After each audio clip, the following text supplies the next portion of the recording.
I viewed the evidence from my mother's case the first time. I'd touched the stocking and the cotton cord that killed her. I put the dress she died in to my face and caught a trace of her perfume. Bill requisitioned the scales bag. A technician found it. We examined it in a small room next to the vault. The red-pink sweater, the panties, the bra. Separate items in separate envelopes. Bill filled out a routing form and placed the items in a cardboard box. I didn't touch them. They looked like cheap stuff purchased at Sears or J.C. Penney. They smelled like dust and old synthetics. We dropped the items off at the sheriff's crime lab. A serologist named Valerie Scher logged them in. She explained DNA in a wholly precise and stupefyingly soporific manner. Scher said the pre-screen would take 10 days. They had to identify semen or other fluids first. The amount did not matter. DNA could be successfully typed off a single cell. Dissipation might factor in. The event occurred 24 years ago. The stains might have eroded during storage. Scher gave Bill 8 swab sticks and containers. She said he should tell the husband to scrape the inside of his mouth vigorously. She advised a backup procedure. They might not have a valid victim sample. He should try to locate the victim's parents or a sibling and take scrapings from them. This would help identify the victim's DNA. Bill grabbed Scher's phone and called Sheriff's Homicide. A colleague tapped the DMV computer. He got a hit on Bud Bedford, his last known address, a trailer park in Fresno. Bill got his number from Fresno Information. He called him and stated his business. Bedford agreed to be interviewed. He said he'd submit a cell sample. He said his ex-wife was still in Fresno. He gave Bill her number. Bill called her. She said she'd cooperate. We broke it off for the day. I went back to my hotel room and stared at a picture of Betty Jean smiling. I sensed that things went stray for her, beyond her already low expectations.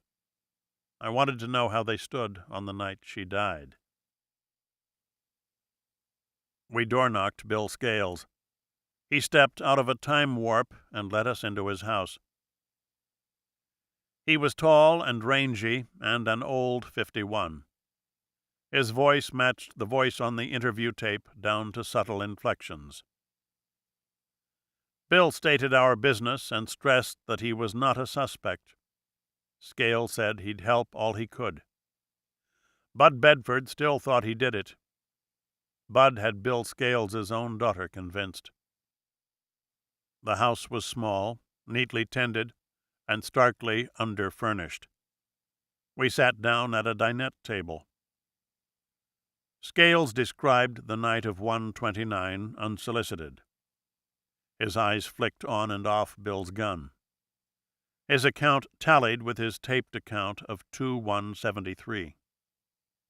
He ran it down deadpan. Bill interposed questions.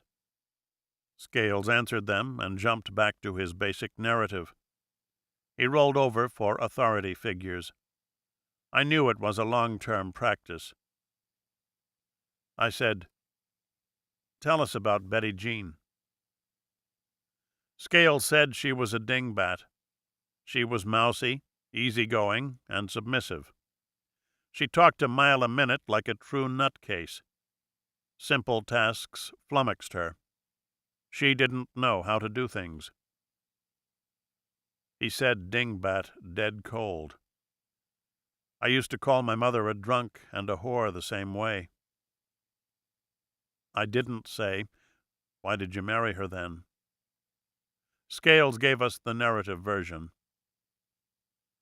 He met Betty in late '67.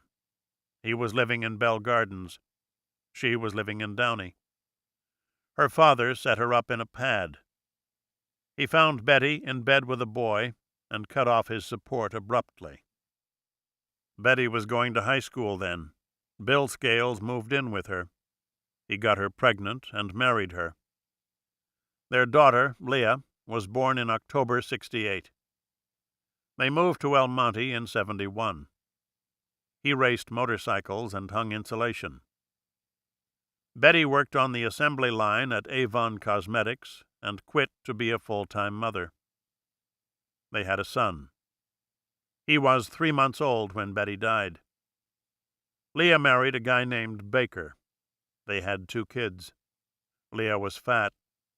She blamed her obesity on her father and her mother's death. He had a second family and raised Leah and her brother with them. Leah did not appreciate it. Betty's parents hated him and encouraged her to hate him. Scales said that second marriage folded. He gave us a quick rundown on the details. His candor was praiseworthy and appalling. He impressed me as a control freak with a dark self-knowledge learned the hard way. He cut his losses and lived inside rigid boundaries. His subtext was all male pride and self-pity. He gave us his daughter's phone number. He said he'd give us a cell scrape. He said he didn't remember the last time he had sex with Betty. She was on the pill. He didn't wear rubbers. The sperm on her panties might turn out to be his. He looked like an Okie transplant and employed perfect grammar. He set out to refute his roots every time he opened his mouth. He said Bud Bedford sicked a PI on him back in '73. The guy tailed him to a siding job in Temecula. Bill said, "How did Bud and Betty get on?" Scales said, "Not well." Her brothers said they were feuding right before Betty died. Bill said, "Where's the brother now?" Scales said, "He died of AIDS." We door-knocked Leah Scales Baker. She let us in and sat on a couch between us. The apartment was small and over-furnished. I heard kids back in the bedrooms. The husband sat on the living room floor and observed the interview. Leah Baker was prepared. Bill called ahead and stated our purpose.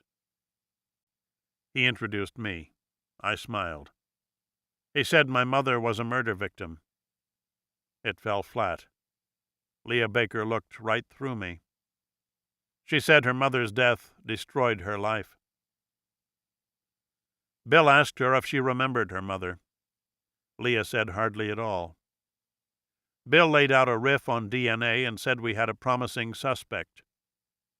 Leah started in on her father. He was mean. He was nasty. He belittled her in front of his family. She locked herself in closets and gobbled cookies to spite him. Bill said he was cleared back in '73 and was not a suspect now. Leah said she had dreams. Her father was hitting a faceless figure.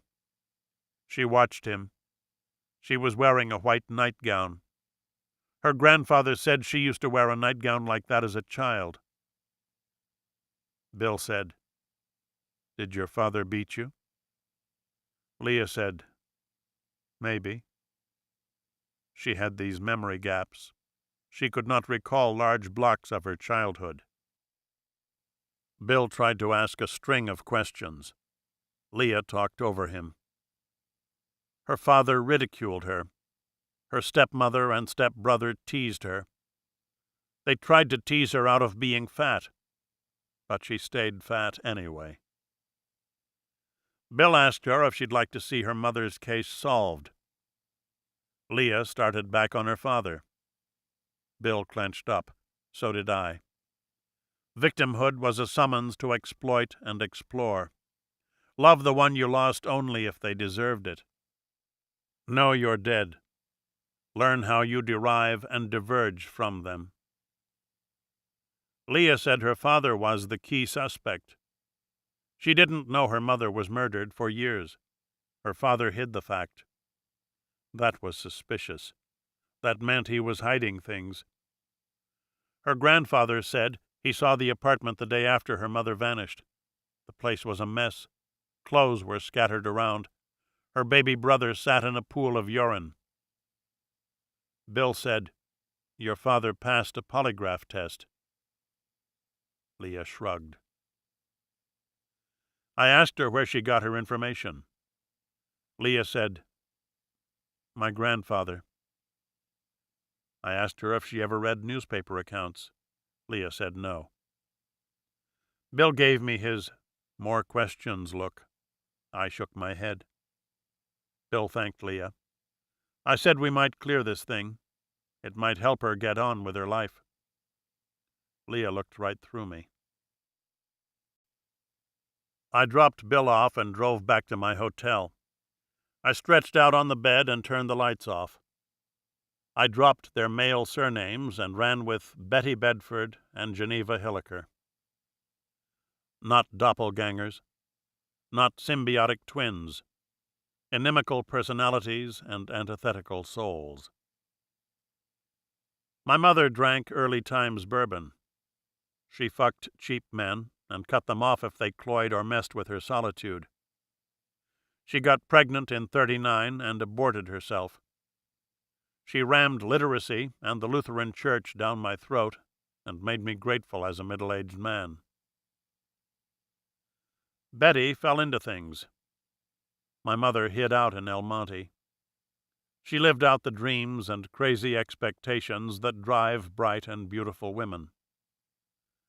Betty hid out in El Monte. It was a good place to live the lie that life was hunky-dory. 2 Jeans. My mother went to nursing school and shortened Geneva to Jean. She was 19. It was 1934. She could shoot men down with stern words or a look. She wanted sex on her own sweet and unconscious terms. She knew how to say no. She said yes, no, or maybe that night. She didn't sense danger. She could have walked away from the drive-in. She had options that Betty Jean didn't. Her unconsciousness made her passively complicit. Betty Jean went to the drugstore and bought baby food.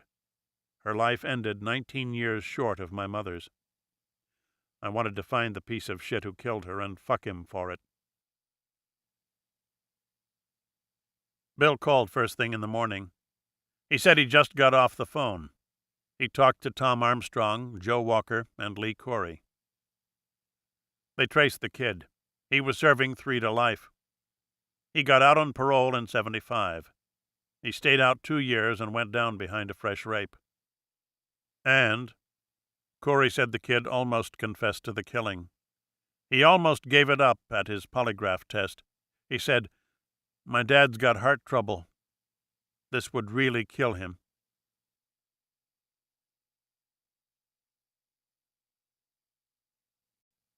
Body Dumps, Section Number 2.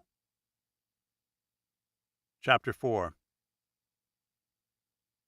I replayed the words from L.A. to Fresno.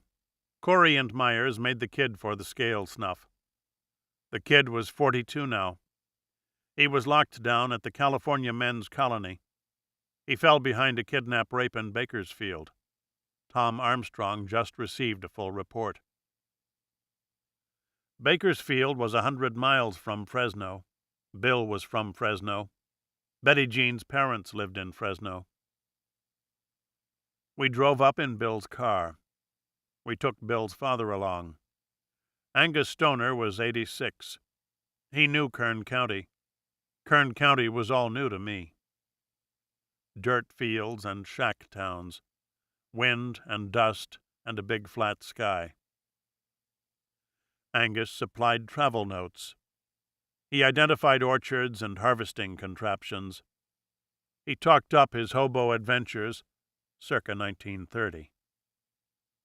He picked walnuts and grapes. He slept in boxcars. He poured the pork to numerous women. He cut a wide, indigent swath. Butch queers rode the rails then. They dogged his handsome ass. He kicked their asses good. Bill and I laughed. Bill called Kern County El Monte North. I called it Dog Dick Egypt. We were white trash post-grads. Disorder and poverty scared us. We trashed it with post-grad license. We were like blacks calling each other nigger. The kid did youth authority time, and he got paroled. He split the San Gabriel Valley. He pulled a post-grad rape here in Kern County.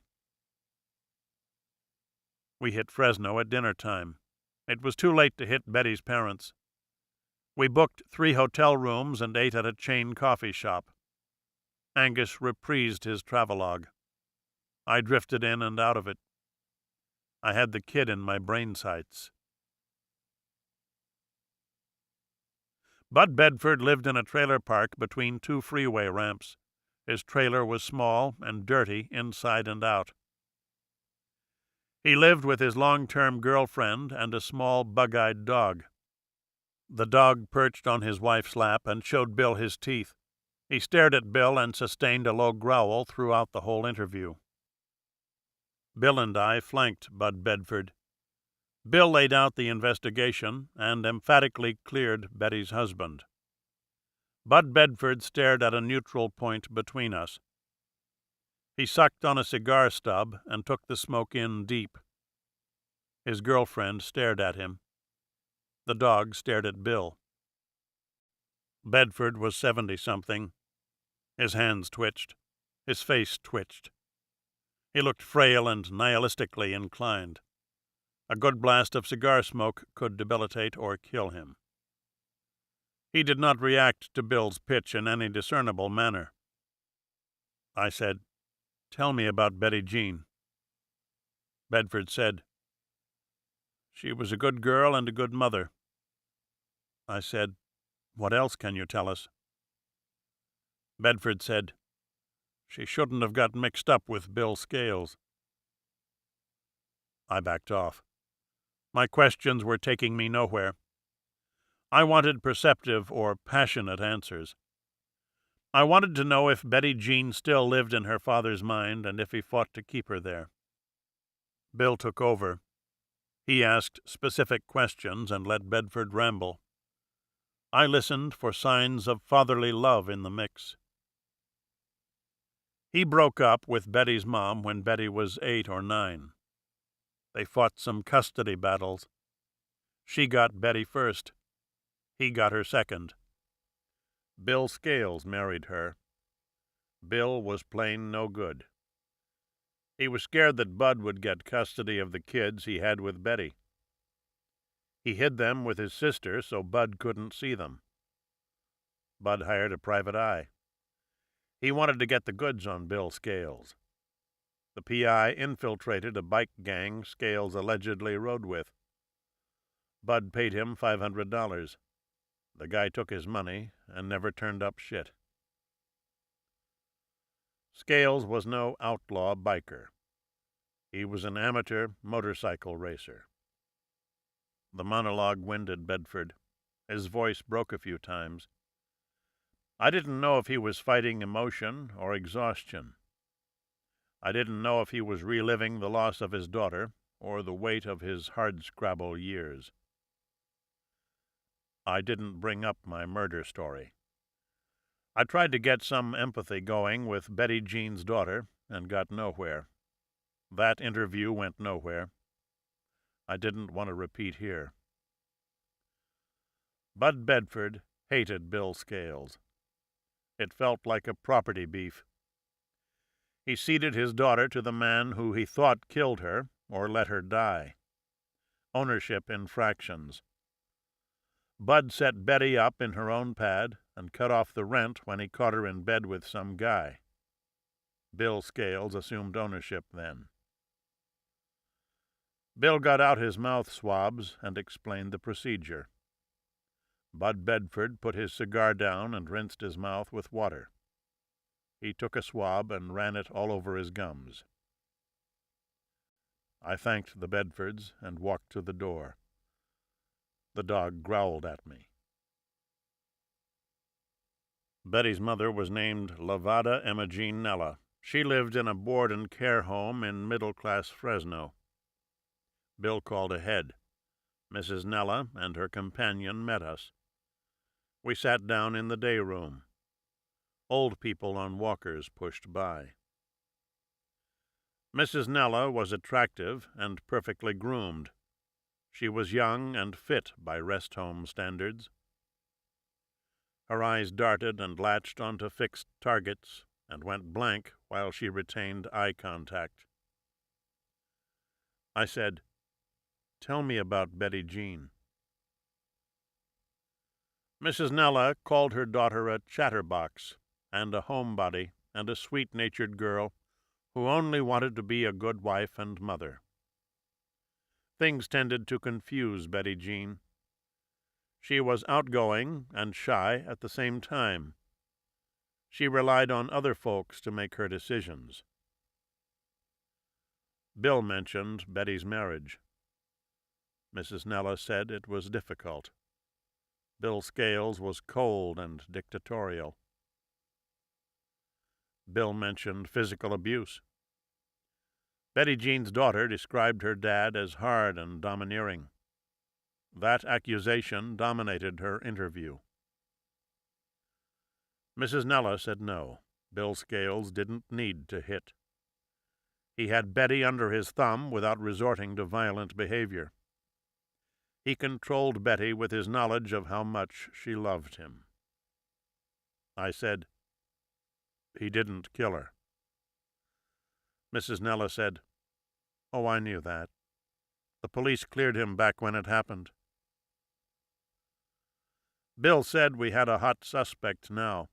We might be able to close the case officially. Mrs. Nella lit up. Her eyes slipped into focus. Her companion showed me some press clippings.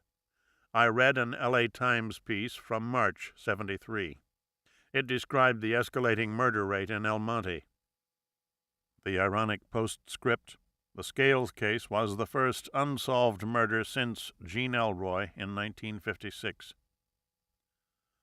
They misspelled my mother's name. They got the year of her death wrong. It pissed me off more than it should have. Mrs. Nella gave us a cell scraping. She said she never got to say goodbye to Betty. The police said she was too far decomposed. We drove back to El Monte. Tom Armstrong got the file from the Bakersfield PD and let us read through it. The kid's name was Robert Leroy Polete, Jr. His last name was pronounced Pole. He married Vonnie in April '76. He entered the United States Navy in September '76. He completed basic training. He was assigned to the Naval Air Station in Lemoore, California. Lemoore is near Bakersfield and Fresno. Pole was arrested on 2/8/77. The charges: felony in 4 counts, to wit, rape 261 PC, kidnapping 209 PC, robbery 211 PC, oral copulation 288A PC. 2/4/77. Pole leaves Lemoore Air Station. His intention: to visit his wife in Hacienda Heights. Hacienda Heights is in the San Gabriel Valley. Pole has $5. It won't get him out of Kern County. He buys a $4 bus ticket. He lands in Bakersfield at 8:25 p.m. He doesn't know what to do. He wants to see his wife. She's about to be evicted from her apartment. He's nursing a grudge. The Navy should have stationed him down in L.A. Pole walks around the bus depot. He contemplates a purse snatch and rejects the notion. If he grabs a purse in the depot and buys a ticket south, the cops will bust him right here. He leaves the depot. He walks by the Pacific Telephone Building. He spots a woman. He follows her to a '74 Honda Civic. The woman gets in the car and pulls out. The driver's side door is unlatched. Pole opens it. He places a knife against the woman's neck and says, "Move over or you're dead." The victim says, "You can have my car if you let me out." Pole says, "Don't give me any lip." The victim slides into the passenger seat. Pole drives a short distance northwest. He pulls into a parking lot and stops the car. He tells the victim to crawl into the back seat and undress. The victim complies. Pole tells her to lie on her stomach. The victim complies. Pole ties her hands behind her back. He uses her bra, her panties, and a swimsuit top. Pole orders the victim to turn over and sit up. She complies. Pole gets into the back seat. He kisses her and fondles her genitalia. He sticks 2 fingers in her vagina and sticks the same 2 fingers in her mouth. He orally copulates the victim. He rapes her. He wipes his penis with the victim's clothing. He goes through her purse. He finds $7 in change. He says, "You sure are rich."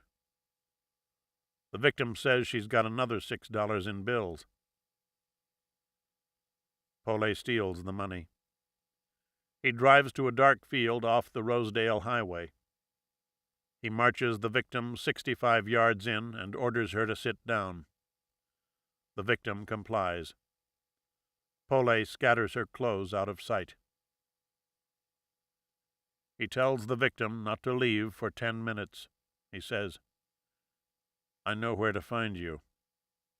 He tells the victim not to call the cops, because he's got her ID and he's got friends who will get her if anything happens to him.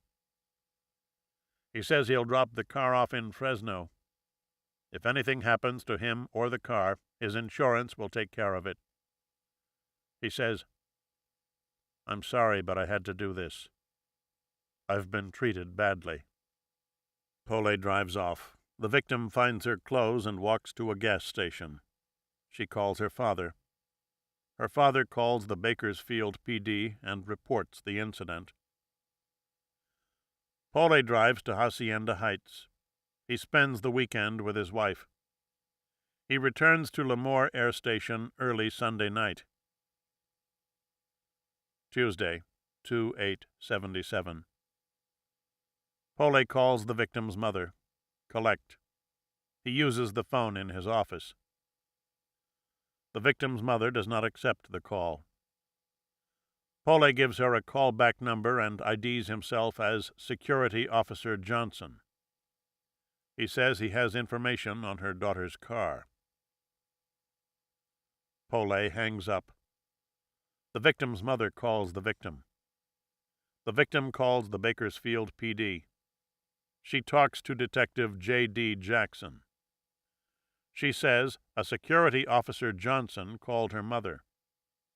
The man implied her car was somewhere at Lemoore Air Station. He left a number, 209-998-9827. Detective Jackson calls the number. Pole answers. Jackson asks him about the car. Pole says Johnson is handling it. Jackson says he'd like to talk to him. Pole says Johnson is out. Jackson tells him to secure the car.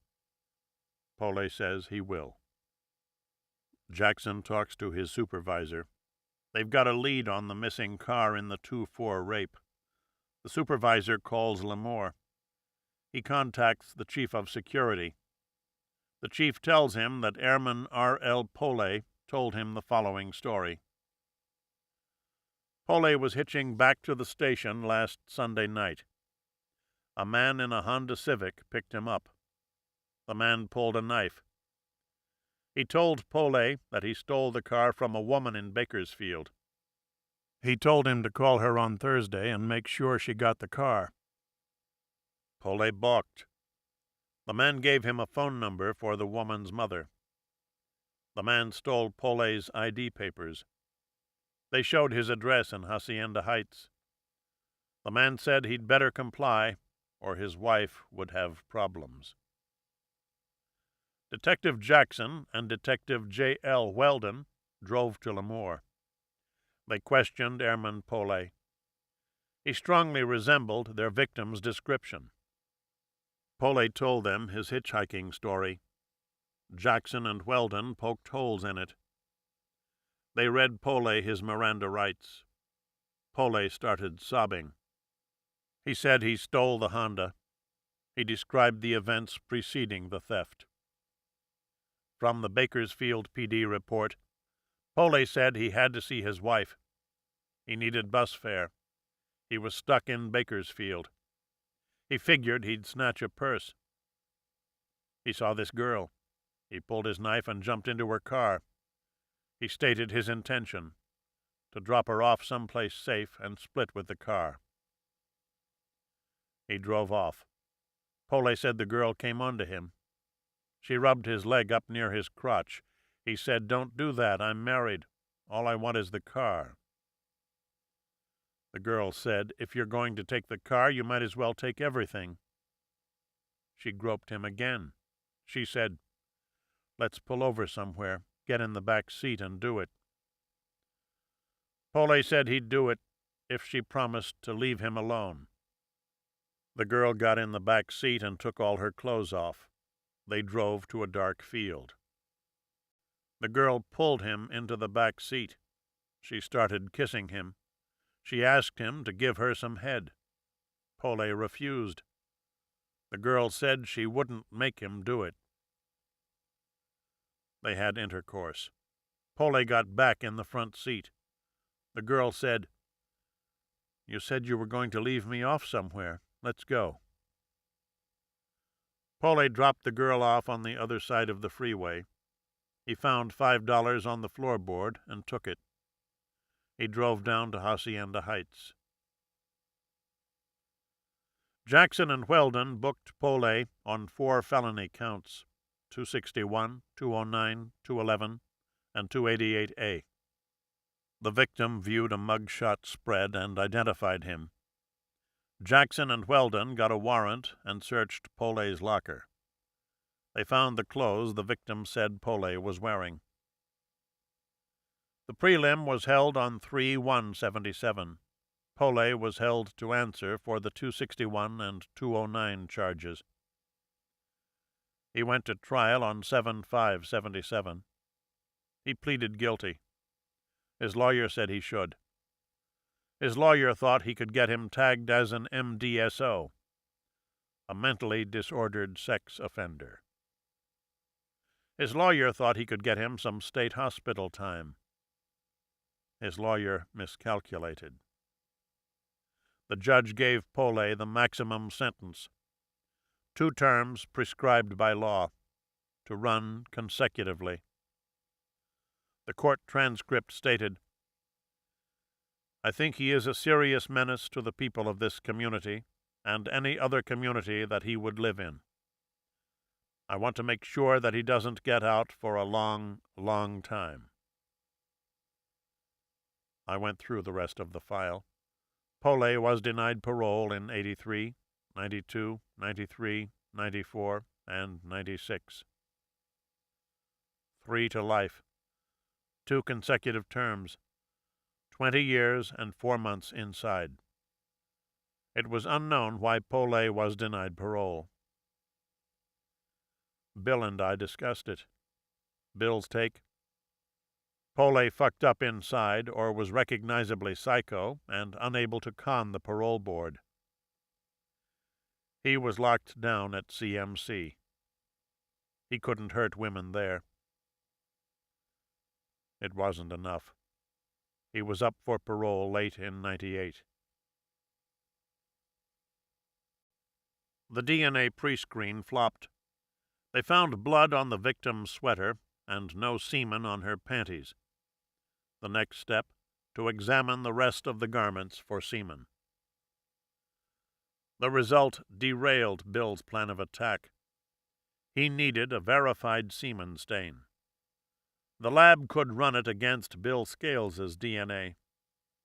A negative hit would indicate unidentified ejaculate. Bill could take that result and get a search warrant. The warrant would empower him to extract a fluid sample from Robert Leroy Pole. We discussed options. Bill said it boiled down to a face-to-face talk. He would interview Pole. We went back to the file. We wanted to make sure we didn't overlook a single bit of data. We pulled odd note sheets and found new names to run. We got one positive hit. John Fentress rode bikes with Bill Scales. He joined the El Monte PD in '73. His wife knew Betty Jean. We met him at the El Monte station. I said, "Tell me about Betty Jean." Fentress said she was talkative and mentally slow. She was totally in love with Bill Scales. Scales was the boss. Betty went along with the program. Betty struggled with her marriage. He doubted if Scales ever hit her. Bill and I went back to the file. We reviewed the physical evidence and hypothetically reconstructed the crime. Bloodstains on the truck seat. Small drips and spatters inconsistent with the victim's massive head wounds. Hypothetical conclusion: Pole, or the unknown assailant, did not transport the body to the gravel pits. The seat would have been badly bloodstained if he drove the body any good distance. It all went down in the truck. He kidnapped her. He hijacked the truck. He drove her to the gravel pits. He assaulted her and killed her there and dumped her immediately. Hypothetically, she's nude. He raped her on the seat. He orders her out of the truck. She refuses. She thinks he intends to take her somewhere and kill her. He's standing outside the truck. He grabs the staple bat. He tries to pull the victim out of the cab. She resists. She's face down. He hits her on the back of the head and caves her skull in. He pulls her out of the cab. Her head brushes the seat back and passenger door and leaves stains. He throws her into the pit. A sound hypothesis, in sync with aspects of Pole's M.O., suitable for other unknown suspects. Bill called the prison. He arranged to interview Robert Leroy Pole. I felt the case veer toward a dead-end metaphysic. I knew that static level intimately. It defined my mother's case. Knowledge did not equal provability. Faulty memories spawned misinformation. Hypothetical renderings imposed logic on chaotic events, and were rarely confirmed by first-hand accounts. Evidence was misplaced. Witnesses died. Their heirs revised and retold their stories inaccurately. Consensus of opinion seldom equaled truth. The passage of time and new perpetuations of horror deadened the reaction to old horror. Victims were defined as victims exclusively. I was able to deconstruct my mother's victimhood. I gathered an ambiguous array of facts and sifted them through reminiscence and my will to claim and know her. I had memories and personal perception to guide me. My witnesses supplied me with diverse testimonial lines. I was able to discredit or credit them from an informed perspective. I was able to establish the extent to which my mother's free will raged and smeared the ink on her own death warrant. Betty's death defied deconstruction. Her witnesses defined her unambiguously. I reluctantly bought their consensus. I wanted to accumulate odd bits of data and credit Betty with a bold streak or a secret mental life. I did not want to form her in my mother's image or remake her as anything but who she was. I only wanted proof that she'd lived more. I wanted it for her sake. The dead-end metaphysic blitzed my shot at my mother's killer. We never approached a live suspect. We had a live suspect now. We had knowledge and a shot at provability. Chapter 5. 10:20 a.m., Thursday, 11/20/97. The California Men's Colony at San Luis Obispo. Sergeant Bill Stoner, representing Sheriff's Homicide. Detective Gary Walker, representing El Monte PD. The suspect, inmate Robert Leroy Pole, Jr., prison number B84688. The interview was held in a small administration office. A window overlooked the prison yard. Bill Stoner sat at a desk. Inmate Pole sat in a chair directly in front of him. Gary Walker sat to the side of the desk and faced inmate Pole diagonally. Bill Stoner's first impression of inmate Pole: he looked soft. He was about 30 pounds heavier than his 73 arrest statistics. He had a paunch, and his body wasn't toned. His hair had receded in front. He looked like a blond surfer kid who didn't take care of himself as he got older. He didn't look in any way menacing. Stoner and Walker identified themselves. They said they were investigating a 1973 murder. Inmate Pole was a suspect then. They read inmate Pole his Miranda rights. Inmate Pole waived his right to have a lawyer present. He said he knew the murder they meant. He took a polygraph test in '73 and passed it. The test guy asked him some questions about this woman's murder. Stoner said he did not pass the test. The result was inconclusive. Inmate Pole explained. He said the cops asked questions about the other cases before he took the test. The cops asked him about the murder. He got scared and confused. He said, "Yes, I did it, out of fear and frustration." Corey and Myers had not stated that he made a flat-out admission. They said he got right to the brink and retreated. "My dad's got heart trouble. This would really kill him." Inmate Pole insisted that he did pass the test. Stoner told him that he did not. Detective Walker asked inmate Pole to describe his life in 1973. Inmate Pole said he worked in his dad's print shop. They lived behind the shop. Him, his dad, his mom, and his kid brother. He went to Sierra Vista High School. He played the cymbals and the sousaphone in the school band. He went to the Pentecostal church at 5 Points in El Monte and dated the minister's daughter. He worked at C&R Printing part-time. Bill Stoner's second impression of inmate Pole: he was getting agitated because he knew we weren't going to just go away.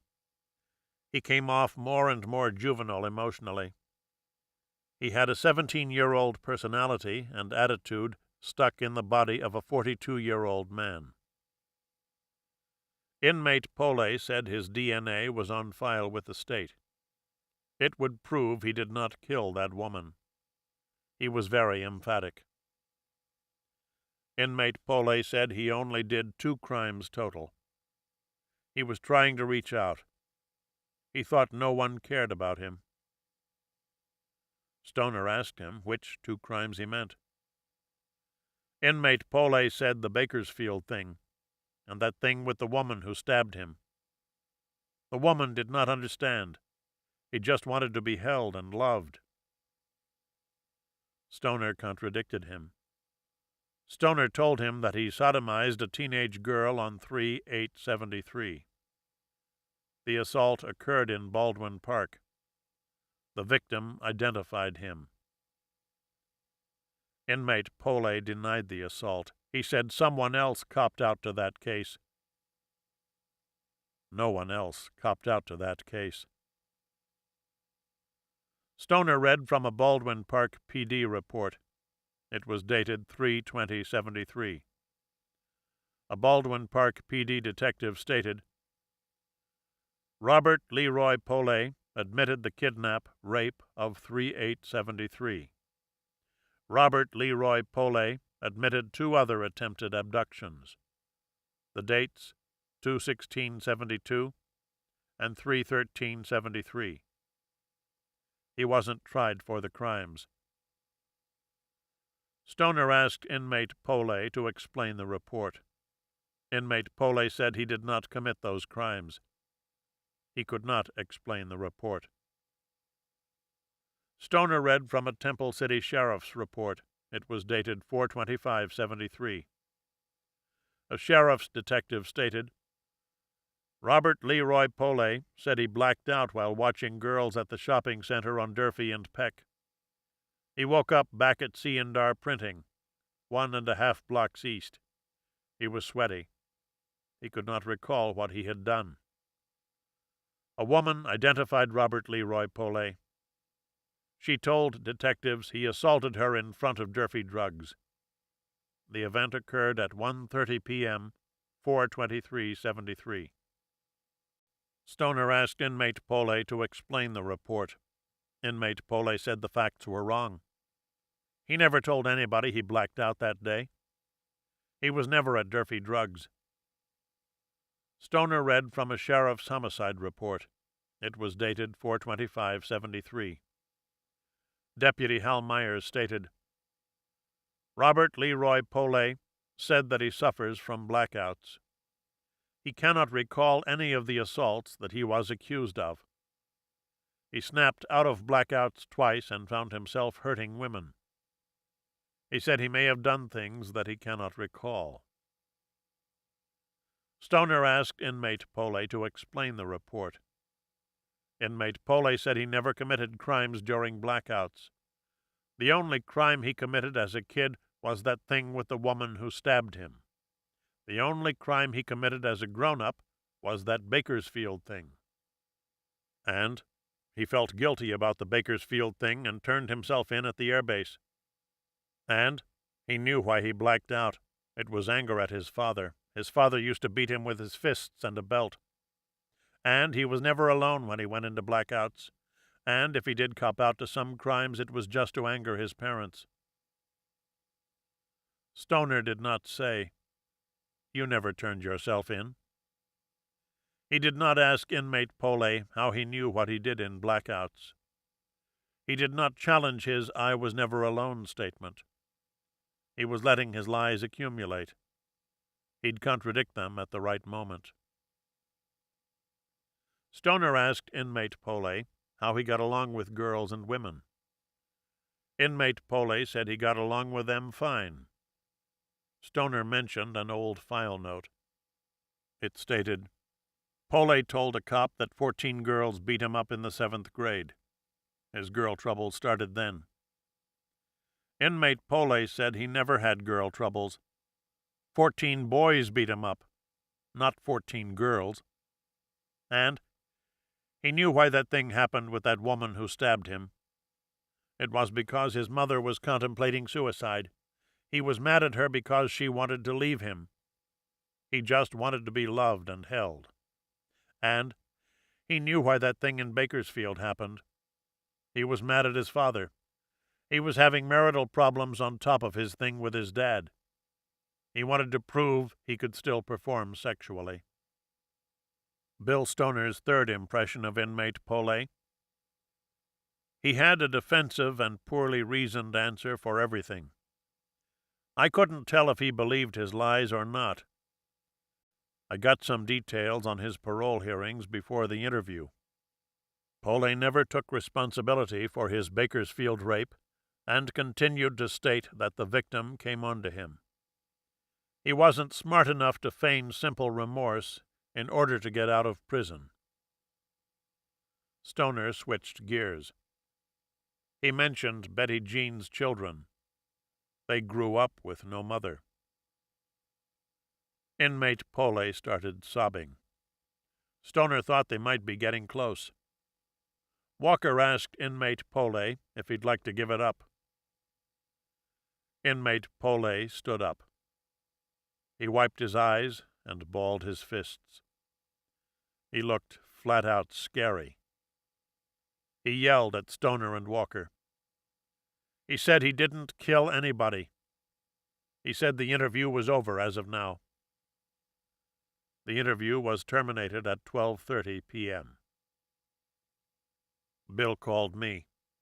He described the interview in significant detail. I asked him if he thought Pole killed her. He said yes. I asked him if Gary Walker agreed. He said yes. I asked Bill what he planned to do next. He said he wanted to talk to some people and brace Pole with more information. 12/1/97. Bill Stoner calls the Beaverton, Oregon PD. He talks to Lieutenant Jim Bird. Lieutenant Bird worked Baldwin Park PD in 1973. He remembers Robbie Pole. He calls him a choir boy rapist. He tells Stoner that Pole admitted the entire series of assaults that he was initially accused of. Pole supplied details to substantiate his admissions. Pole said he was admitting the crimes because he did them. He tried to shift the blame to his victims. He said they all came on to him. Stoner brings up the 3/8/73 case. Pole contends that someone else copped out. Lieutenant Bird says no. Another man was arrested that night, but the victim exonerated him immediately. Stoner asks why Pole was never charged with the 3/8 crimes: kidnap, sodomy, oral copulation. Lieutenant Bird says the victim moved out of state. Her parents didn't want her to testify and relive her ordeal in court. And Lieutenant Bird attended a hearing on Pole's attempt rape case. He observed Pole and his father outside the courtroom.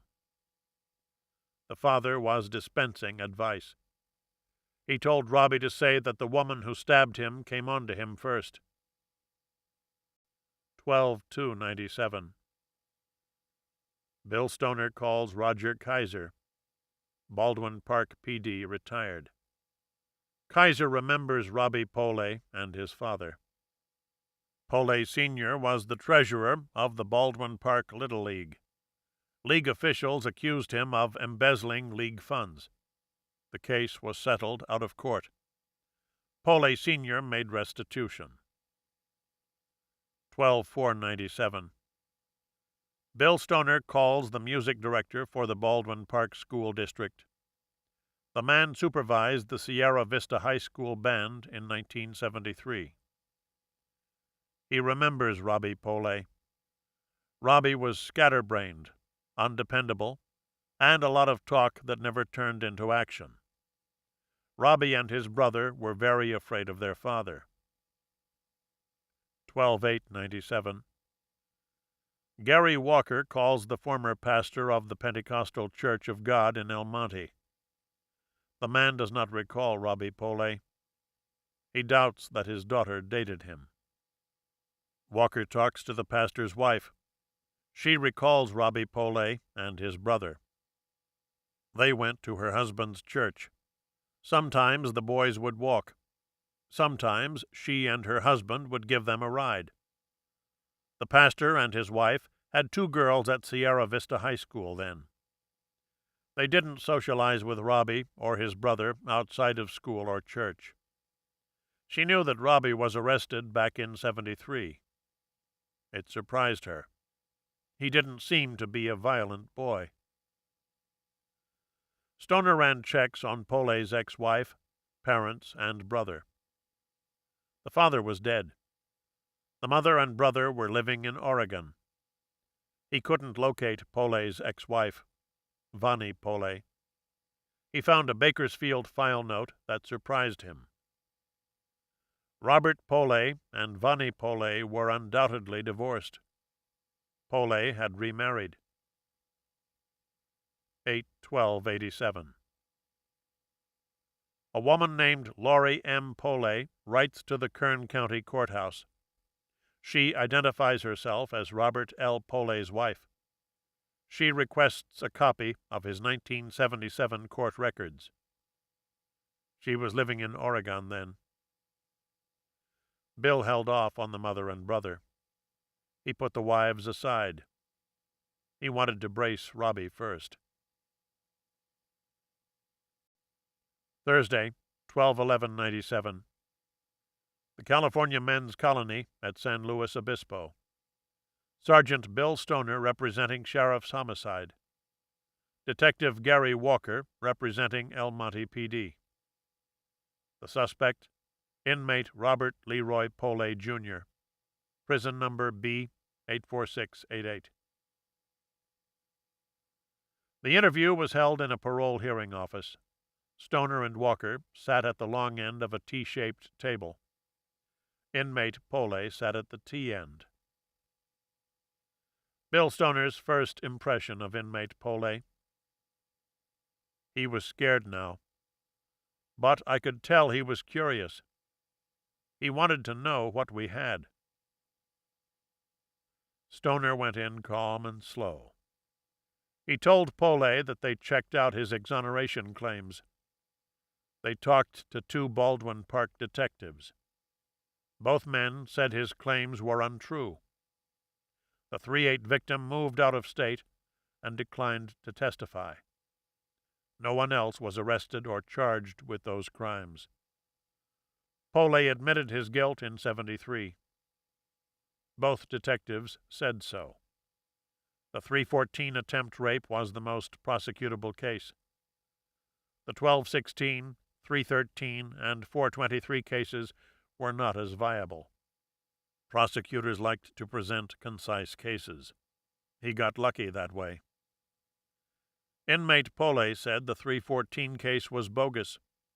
The so-called victim was bogus. He said she had a thing with one of the cops. Stoner mentioned inmate Pole's alleged blackouts. Stoner said he had obtained Pole's juvenile records and wanted to discuss some discrepancies. Inmate Pole blew up. He balled his fists and yelled at Stoner and Walker. He said the interview was over. They had no right to look at his juvie file. And he had an alibi for the night of the murder. He was at a church fellowship thing. The whole congregation would back up his claim. The Pentecostal Church of God was across the street from Crawford's Market. Betty Jean Scales vanished en route to Crawford's. Inmate Pole was very upset. Stoner did not ask the obvious questions. How do you recall your actions on a given night 24 years and 11 months ago? What made that night so auspicious or so horrible or so traumatic that you will remember every detail for the rest of your life? Inmate Pole walked out of the room. The interview was terminated at 1 p.m.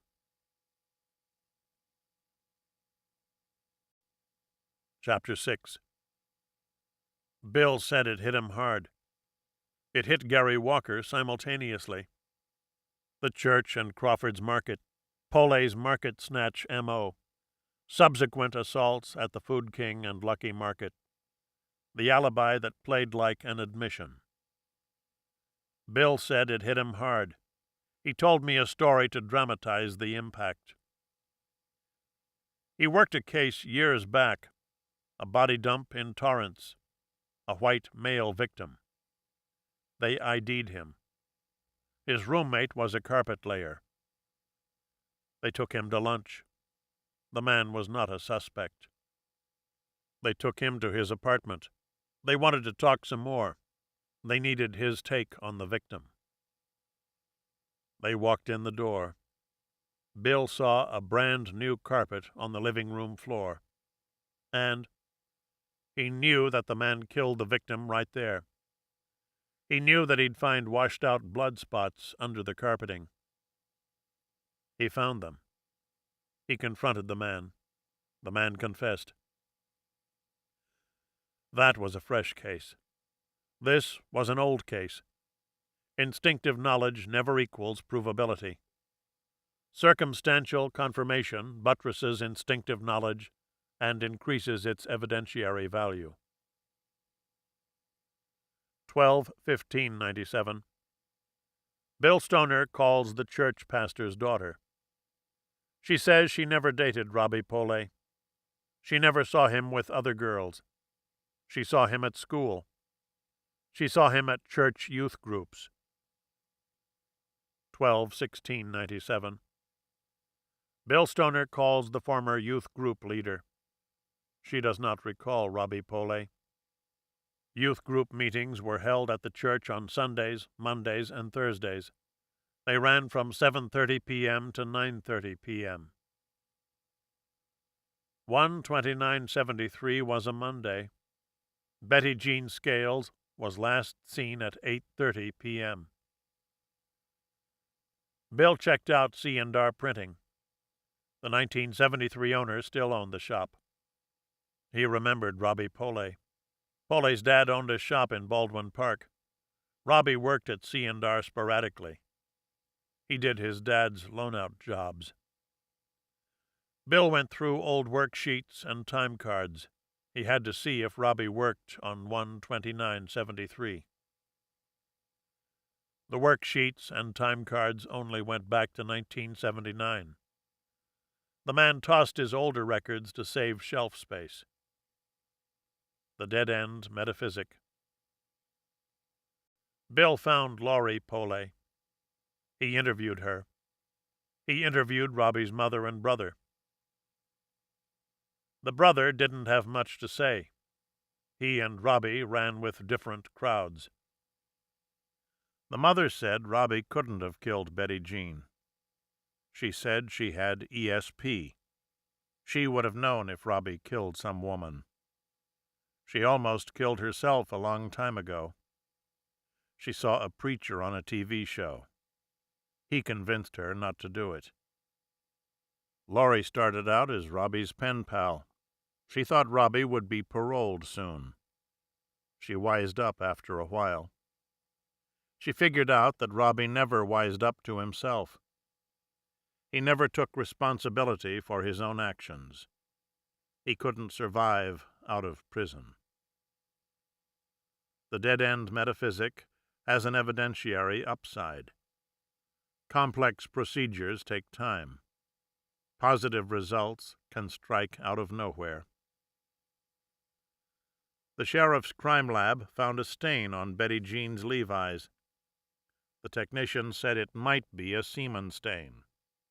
The identification procedure is still in progress.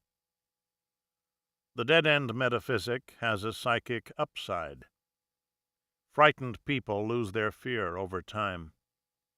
Guilty people divulge information injudiciously. Compliant people wise up to the people who exploit them. Tired people fold and betray their secrets. People relinquish. Intransigent detectives wait and stay poised to listen. They hover, they eavesdrop, they prowl moral fault lines.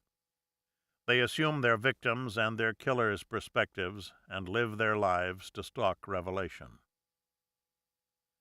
In the matter of Betty Jean Scales, white female, DOD 1/29/73.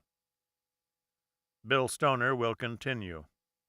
Sheriff's Homicide and the El Monte PD will extend their investigation. Stoner will remain fixed on Robert Leroy Pole. He will not succumb to bias. He will retain an objective eye for leads that might subvert his opinion that Pole killed Betty Jean Scales. He stands by, ready to address the California State Parole Board in the fall of '98. He will portray Pole as a remorseless predator with good predatory years left and the will to perpetuate his rage. He will state his opinion that Pole should be kept in prison for the rest of his life. He will tell the story of women savaged in anger and self-pity. He will pray for a receptive parole board. He will draw strength from his dead going in. Tracy Stewart, Karen Riley, Bunny Crouch. Killed by men known and unknown. Add Betty Jean Scales and Geneva Hilliker Ellroy. Add me as Stoner's chronicler. Add my insurmountable debt and his professional commitment. Add the need to know and serve that drives us both. Factor in the core of sex that drives us toward these women. Bill Stoner will continue. I will continue to tell his story. Our collective dead demand it.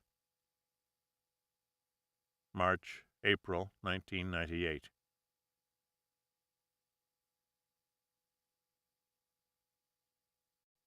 My mother's killer.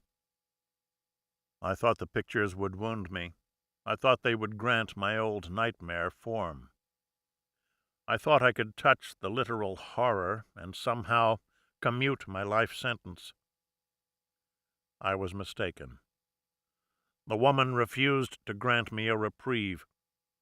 Her grounds were simple. My death gave you a voice, and I need you to recognize me past your exploitation of it. Her headstone reads, Geneva Hilliker Ellroy, 1915 to 1958. A cross denotes her Calvinist youth in a Wisconsin hick town. The file is marked Jean Hilliker Ellroy, 187 PC, unsolved, DOD 6/22/58. I begged out of the funeral. I was 10 years old and sensed that I could manipulate adults to my advantage. I told no one that my tears were at best cosmetic and at worst an expression of hysterical relief. I told no one that I hated my mother at the time of her murder. She died at 43. I'm 46 now.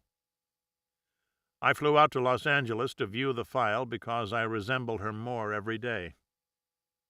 The L.A. County Sheriff handled the case.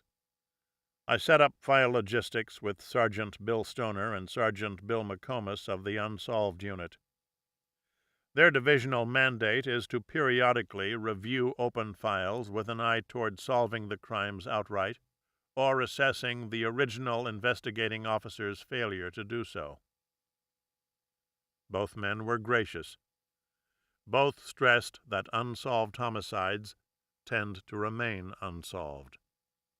36-year-old riddles deepen with the passage of time and the blurring of consciousness. I told them I had no expectations of discovering a solution. I only wanted to touch the accumulated details and see where they took me. Stoner said the photographs were grisly. I told him I could handle it. The flight out was a blur. I ignored the meal service and the book I had brought to kill time with. Reminiscence consumed 5 hours, a whirl of memory and extrapolatable data. My mother said she saw the feds gun down John Dillinger. She was 19 and a nursing school student fresh off the farm. My father said he had an affair with Rita Hayworth. They loved to tell stories. They rarely let the truth impinge on a good anecdote. Their one child grew up to write horrible crime tales. They met in 39 and divorced in 54. Their irreconcilable differences amounted to a love of the flesh. She majored in booze and minored in men. He guzzled Alka-Seltzer for his ulcer and chased women with an equal lack of discernment. I found my mother in bed with strange men. My father hid his liaisons from me. I loved him more from the gate. She had red hair. She drank early times bourbon and got mawkish or hellaciously pissed off. She sent me to church and stayed home to nurse Saturday night hangovers. The divorce settlement stipulated split custody. Weekdays with my mother, 3 weekends a month with my father. He rented a cheap pad close to my weekday home. Sometimes he'd stand across the street and hold down surveillance. At night I'd douse the living room lights and look out the window. That red glowing cigarette tip? Proof that he loved me.